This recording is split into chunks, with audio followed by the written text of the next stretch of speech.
Hi, my name is Gerhard Schwander and welcome to Selling Power TV. Today we have the pleasure of meeting with Tracy, who has just written a wonderful new book called Unlimited Sales Success, and he has written it with his son, Michael. Congratulations, Brian, to your success. I've been following you since 1982. Yes, well, I've been following you since 1982 as well, Gerhard. I was one of your first subscribers for Selling Power. I'd like to talk a little bit about your journey, and specifically, I want to hitchhike on a story you told on stage a long time ago where you crossed the Sahara Desert. You know, that's what I did when I was 21. I went off to see the world and ended up traveling across the Atlantic and to London, and from London by bicycle to Gibraltar, and from Gibraltar across Africa by Land Rover.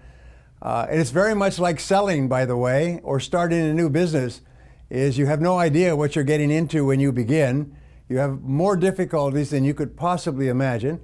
You feel like quitting multiple times, but if you persevere long enough, you finally succeed. In this case, you get across the desert.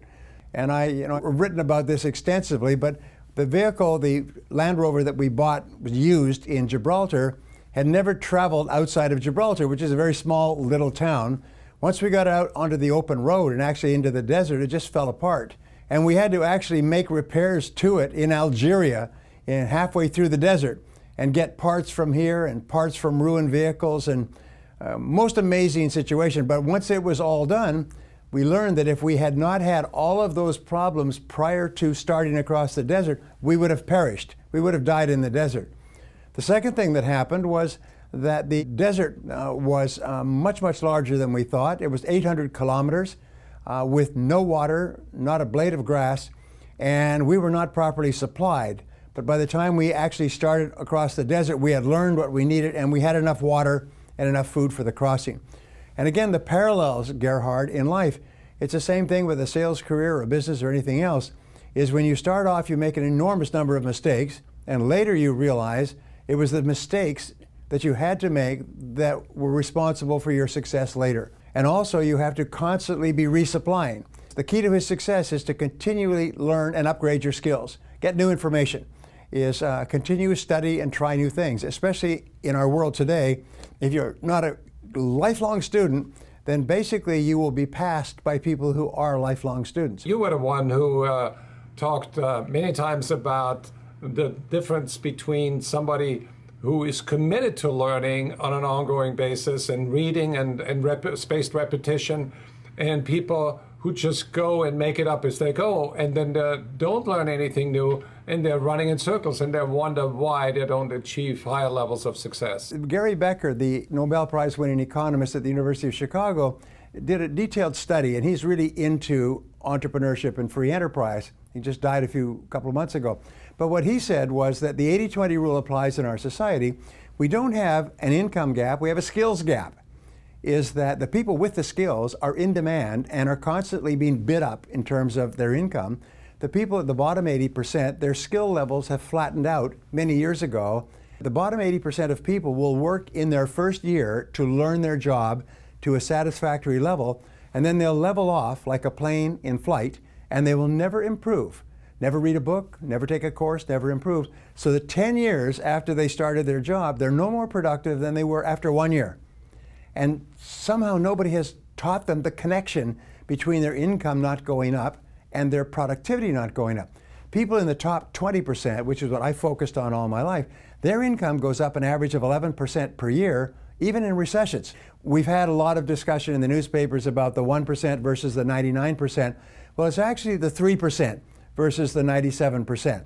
The top 3% of people earn, on average, 10 times as much, and the top 3% of people have a net worth, on average, of 10 times the average of the bottom 97%. Question is, why? And if you study these people, you'll find that the answers are consistent. Is they, first of all, they focus on becoming very, very good at what they do. There are no successful average people or mediocrities. So what they do is they set it as a goal, whether it takes a month or a year or several years, to get into the top 10% of their field. They study, they read, they take courses, seminars, and they practice, practice, practice. Once you get into the top 10%, then it's like keeping plates spinning. Then you just keep learning and growing to maintain that altitude. And this is the one characteristic that never changes. All the highest paid people are very, very good at what they do. But here's my discovery, and I teach it all the time. I said everybody who's at the top started at the bottom. Everybody in the top 10% started in the bottom 10%. And then they began developing and learning skills one at a time. They make it like breathing in and breathing out. They became learning machines. They kind of listened to audio programs, attended seminars, and practiced and practiced and practiced. And of course, read our publications. Success is within us. As Tony Robbins says, that everything we need to succeed is inside us right now. Yes, but in the marketplace, Gerhard, the market only pays for results.